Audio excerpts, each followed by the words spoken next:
उत्तर प्रदेश के दौरे पर। आवाज को क्या हो गया? दिल्ली में मोदी जी तक आवाज जानी चाहिए कि मिर्जापुर में भाजपा वाले इकट्ठा हो गए। मेरे साथ दोनों हाथ उठाइए और प्रचंड आवाज से बोलिए, भारत माता की, भारत माता की, भारत माता की। मंच पर उपस्थित उत्तर प्रदेश के यशस्वी और लोकप्रिय मुख्यमंत्री श्रीमान योगी आदित्यनाथ जी,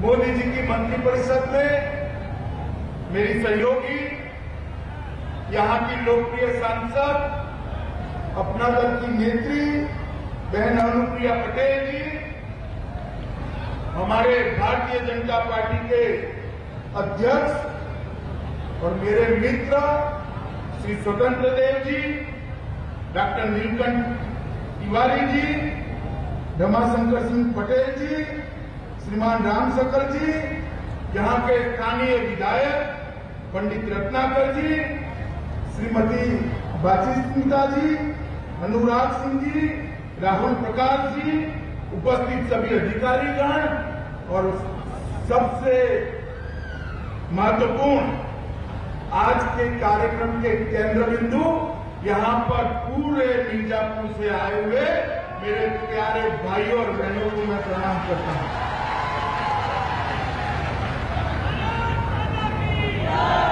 मुझे बहुत समय के बाद उत्तर प्रदेश में आया हूं। कोरोना के कारण कार्यक्रमों पर बैन लग गया, उत्तर प्रदेश में आना जाना कम हो गया, मगर जब आता हूं तब लगता है कि मेरे ही घर में आया हूं, ऐसा हमेशा।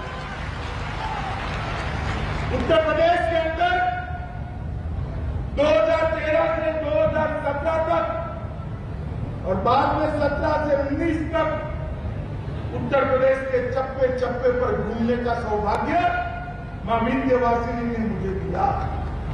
सैकड़ों कार्यकर्ताओं, हजारों कार्यकर्ताओं की फौज के साथ मिलकर पोस्टर लगाने से लेकर मोदी जी की बड़ी बड़ी रैलियों को आयोजित करने का सौभाग्य भी मुझे मिला। अभी तो यही उत्तर प्रदेश है जिसको यश जाता है 2014 में पूर्ण बहुमत की पहली भारतीय जनता पार्टी की सरकार बनी।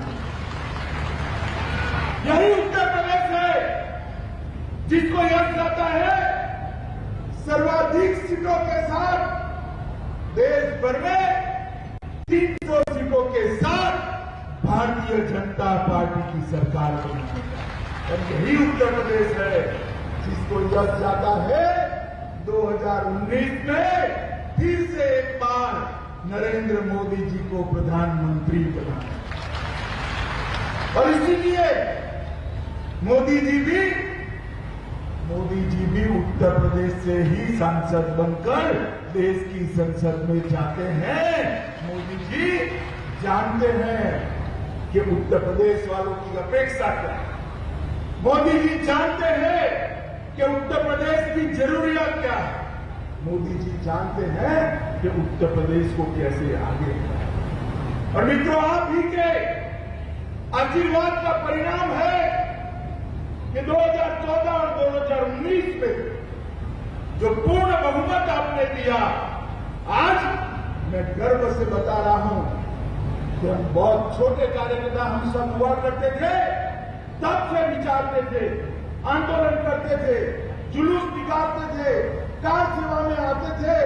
कई लोगों ने लाठियां खाई, गोलियां खाई, कई पीढ़ियों तक संघर्ष 550 साल से चालू रहा कि अयोध्या में रामलल्ला का मंदिर कब बनेगा, कब बनेगा, कब बनेगा। और आप सबने आशीर्वाद दे दिया। मोदी जी ने राम जन्मभूमि ट्रस्ट न्यास की स्थापना की और कुछ ही समय में देखते देखते देखते आकाश को छूने वाला रामलल्ला का भव्य मंदिर अयोध्या में बनने की शुरुआत।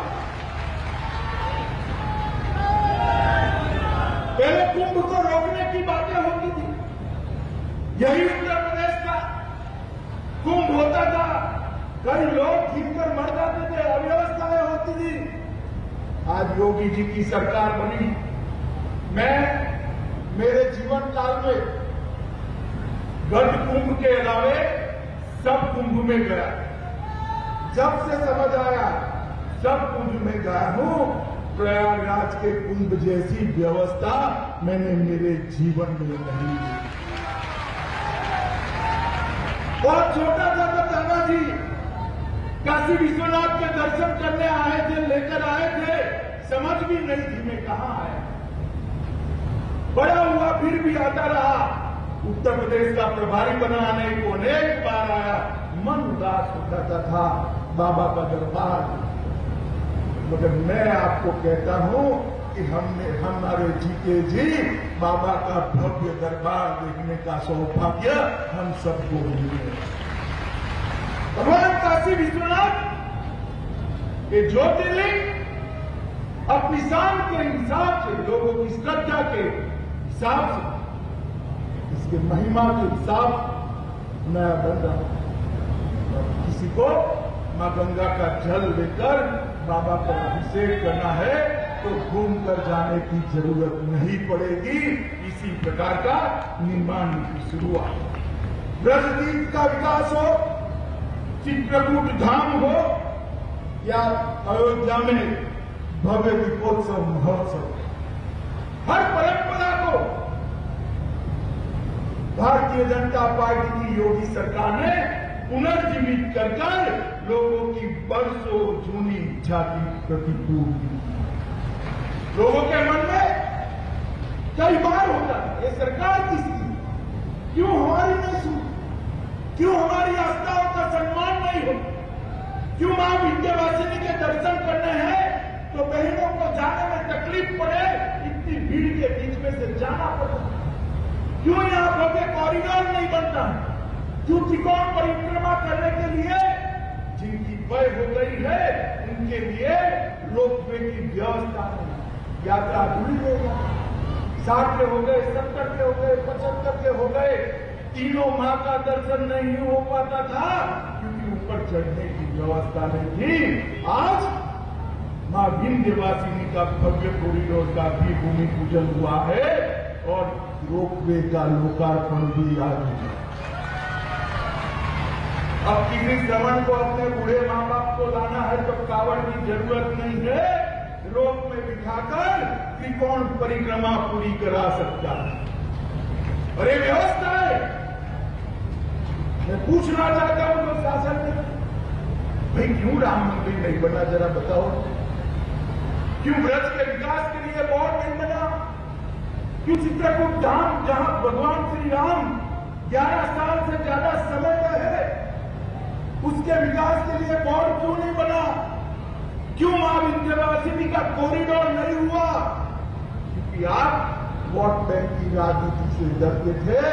Bharatiya Janata party vote bank की राजनीति से नहीं डरती। ये सारे विकास के जो काम हो रहे हैं, आज विशेषकर विंध्यवासिनी के शरण में मैं भी आया हूं, हमारे सारे नेता भी आए हैं। मां विंध्यवासिनी रामायण के समय से लोगों के कष्ट काटती, कहते हैं अगल से विनय विंध्य को नमाने की ताकत यहीं से प्राप्त। मां विंध्यवासिनी को ही महिषासुर मर्दनी कहते हैं। मां विंध्यवासिनी को कई लोग कृष्ण की बहन भी मानते हैं और इस सब श्रद्धा की अभिव्यक्ति आज बहुत अच्छे तरीके से हो पाए, इस प्रकार की व्यवस्था। ये मां जो यहां विराजमान है उसमें चारों वेदों का वास है। ब्रह्म मुहूर्त में मां का बाल स्वरूप का दर्शन होता है, मध्याह्न में युवा स्वरूप का दर्शन होता है, शाम में मां प्रौढ़ स्वरूप में दिखती है और चौथे रूप में देर रात को बुद्ध स्वरूप में दिखाई देती है। आज मैं मध्याह्न में दर्शन कर आया हूं। कहते हैं जो मध्याह्न में विंध्यवासिनी की प्रार्थना करता है उसको अर्घ की प्राप्ति होती। और मैंने वहां पर उत्तर प्रदेश के सुख और स्वास्थ्य की वृद्धि के लिए मन से मां विंध्यवासिनी को मैं प्रार्थना करता रहा। उत्तर प्रदेश के अंदर जब से भारतीय जनता पार्टी की सरकार बनी, योगी आदित्यनाथ जी इसके मुखिया बने, ढेर सारे काम, और आज यहां पर मंदिर पराकोट का निर्माण, परिक्रमा पथ का निर्माण, रोड व मैग्नेट मेन गेट की व्यवस्था है, मंदिर के गलियों के फसाड ट्रीटमेंट का कार्यक्रम, मां विंध्यवासिनी को आने जाने वालों को जोड़ने का, रोड जोड़ने का कार्यक्रम, विंध्याचल मेला परिक्षेत्र में पार्किंग, शॉपिंग सेंटर, कई प्रकार की व्यवस्थाएं आज यहां पर शुरू होने जा रही है। मैं योगी जी को हृदय से बधाई देता हूं कि सभी वयस्क यात्रियों को, देश भर के यात्रियों को आपने जो आज रोप वे बनाया है, वो किसी श्रवण को कावड़ उठाने की जरूरत नहीं रहेगी, वो अपने माँ बाप को लेकर यात्रा करा पाएगा। मित्रों, जब से मोदी जी की सरकार बनी, गरीबों, पिछड़ों, दलितों, आदिवासियों के लिए इस सरकार ने ढेर सारा, अभी बहन रुपया ने कहा, मोदी जी ने अभी बहुत बड़ा एक फैसला लिया है। देश में जितनी भी स्नातक और अनुस्नातक, एमबीबीएस, एमडी और एमएस की सीटें थी, वो सभी केंद्र कोटा की 25% सीटों के अंदर ओबीसी के लिए 27% और गरीबों के लिए 10% रिजर्वेशन की व्यवस्था भारतीय जनता पार्टी ने हमेशा ओबीसी मतदाताओं के, पिछड़ों के वोट लेकर राज करने वाली कांग्रेस और स्थानीय पार्टियां कभी इसके कल्याण के लिए काम नहीं की। मोदी जी ने उनके लिए आयोग बनाने की बात की। मोदी जी आज इनके लिए रिजर्वेशन भी ला रहे हैं और अन्य बिन आरक्षित जातियों के गरीब बच्चों के लिए भी 10% रिजर्वेशन की शुरुआत। मोदी जी ने इस देश के समग्र जनता जो 18 साल से ऊपर की आयु है, उसको मुफ्त में कोरोना का टीका देने की व्यवस्था भी भारतीय जनता पार्टी की नरेंद्र मोदी सरकार ने।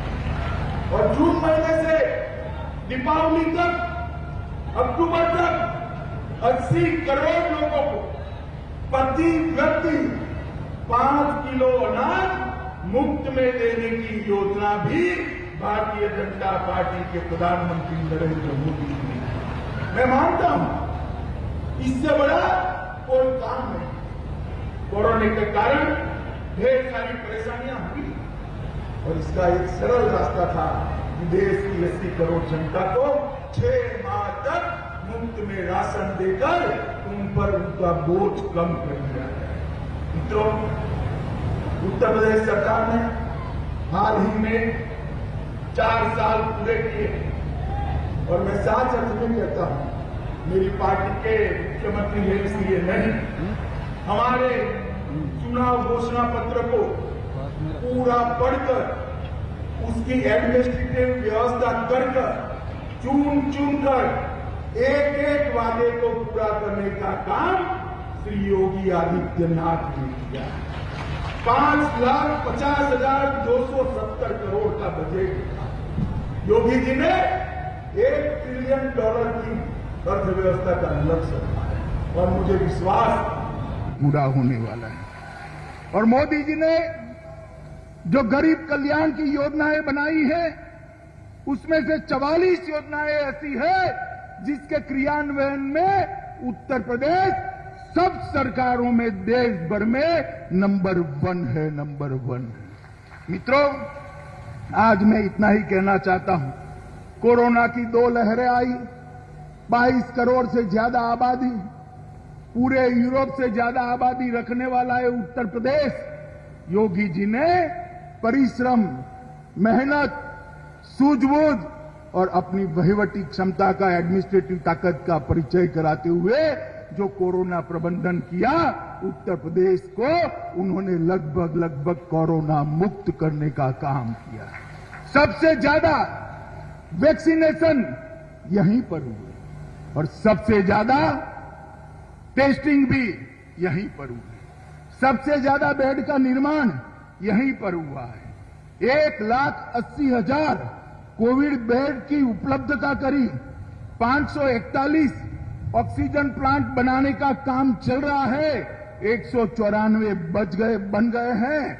बच्चों के लिए निःशुल्क दवाई किट देने का काम किया और निराश्रित बच्चों के लिए मुख्यमंत्री बाल सेवा योजना की शुरुआत की। और उत्तर प्रदेश के हेल्थ इंफ्रास्ट्रक्चर हमने लिखा था हर 2 जिले के बीच में एक मेडिकल कॉलेज बनाएंगे। अखिलेश जी हमारी मखौल उड़ाते थे, कहां से बनाएंगे? अखिलेश जी अभी तो 4 साल हुए हैं। मैं हिसाब देता हूं आपको, आप 10 छोड़कर गए थे, 40 की व्यवस्था योगी जी ने कर दी है। हमारी वादा पूरा हो रहा है।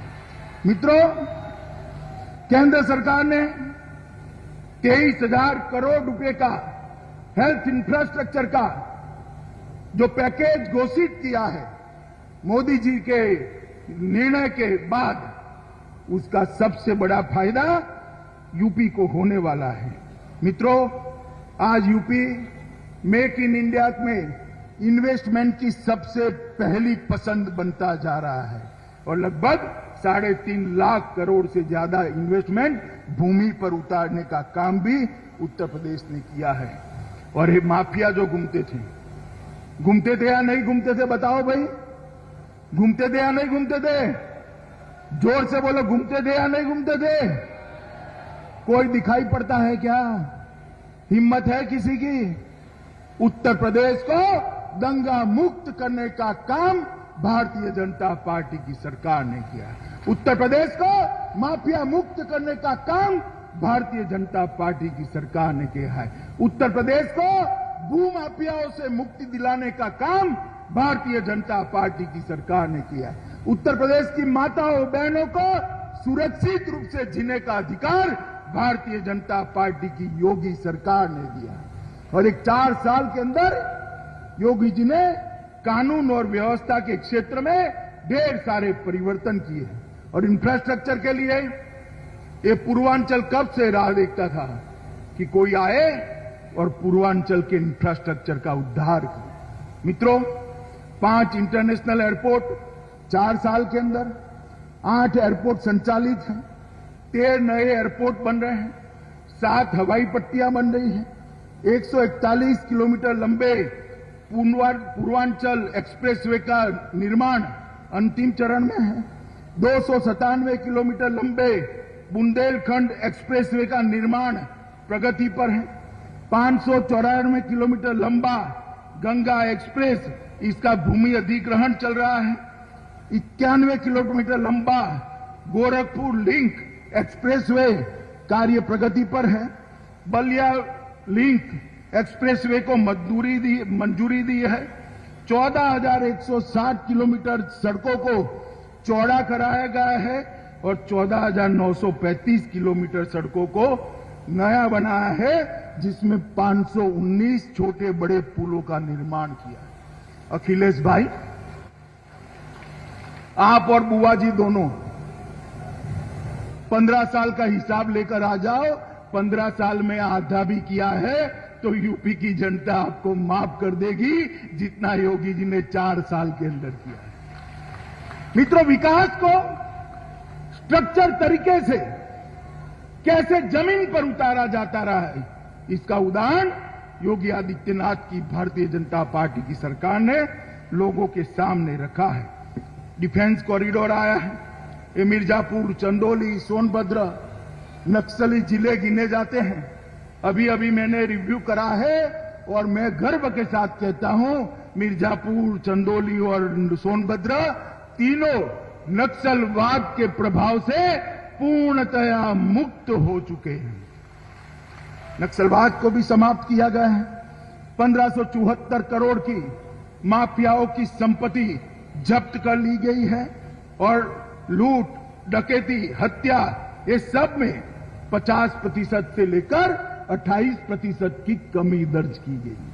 मित्रों, ये तभी होता है कि इसके पीछे कोई पवित्रता से लगे, अपनी जाति की नहीं देखते हैं। ये भारतीय जनता पार्टी की सरकार है। अपने परिवार का नहीं देखा जाता है, ये भारतीय जनता पार्टी की सरकार है। देखा जाता है तो 22 करोड़ उत्तर प्रदेश की जनता का ही देखा जाता है और किसी का विचार नहीं होता है। मित्रों, प्रधानमंत्री किसान सम्मान निधि में लगभग 2.5 करोड़ किसानों को 32,500 करोड़ रुपया दिया। लगभग 78 लाख किसानों से 78,000 करोड़ का धान और गेहूं खरीदा गया। 20 चीनी मिलों का आधुनिकीकरण किया गया। लगभग 30 लाख से ज्यादा गरीबों के आवास बनाए गए। 2 करोड़ 61 लाख शौचालय बनाकर माताओं बहनों के सम्मान को बढ़ाया गया। सौभाग्य योजना में 1 करोड़ 24 लाख गरीबों के घर में बिजली पहुंचाने का काम किया। 1 करोड़ 47 लाख माताओं को गैस का सिलेंडर फ्री ऑफ कॉस्ट देने का काम नरेंद्र मोदी सरकार ने किया है। योगी जी ने इसको नीचे तक पहुंचाया।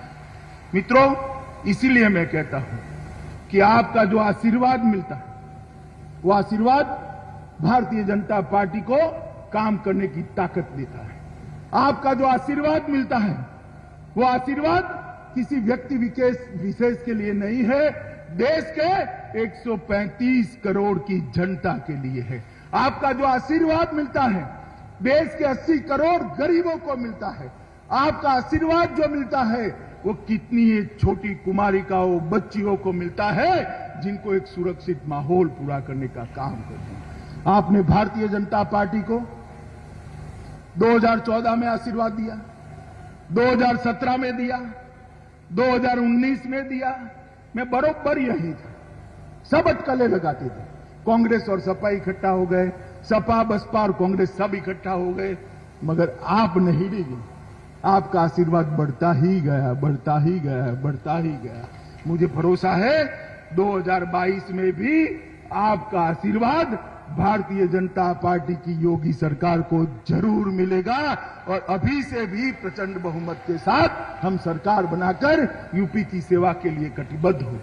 मित्रों, ब्रह्मर्षि सरभंग और महर्षि अगस्त्य की ये भूमि के अंदर आज मुझे भी मौका मिला है मां विंध्यवासिनी का धाम का जो पूरा परिदृश्य बदलने का एक बहुत बड़ा प्रोजेक्ट डाला गया है, इसमें हिस्सा लेने का मैं इसलिए उत्तर प्रदेश सरकार का आभारी हूं और आप सब का भी बहुत हृदय से आभार व्यक्त करना चाहता हूं कि इतनी बारिश की संख्या में, इतनी बड़ी संख्या में आप लोग आए। आप सभी का बहुत बहुत धन्यवाद कर मेरी बात को समाप्त करता हूं। भारत माता की, अरे जोर से बोलिए जरा, भारत माता की, भारत माता की, वंदे मातरम। बहुत बहुत धन्यवाद माननीय, आपके मार्गदर्शन और प्रेरणादायी। अमित शाह को आप सुन रहे थे। मां विंध्यवासिनी के दर पर पहुंचकर पूजा अर्चना उन्होंने की और ये सब कुछ अगले साल होने वाले उत्तर प्रदेश चुनाव के मद्देनजर किया जा रहा है। तो आज हम दंगल में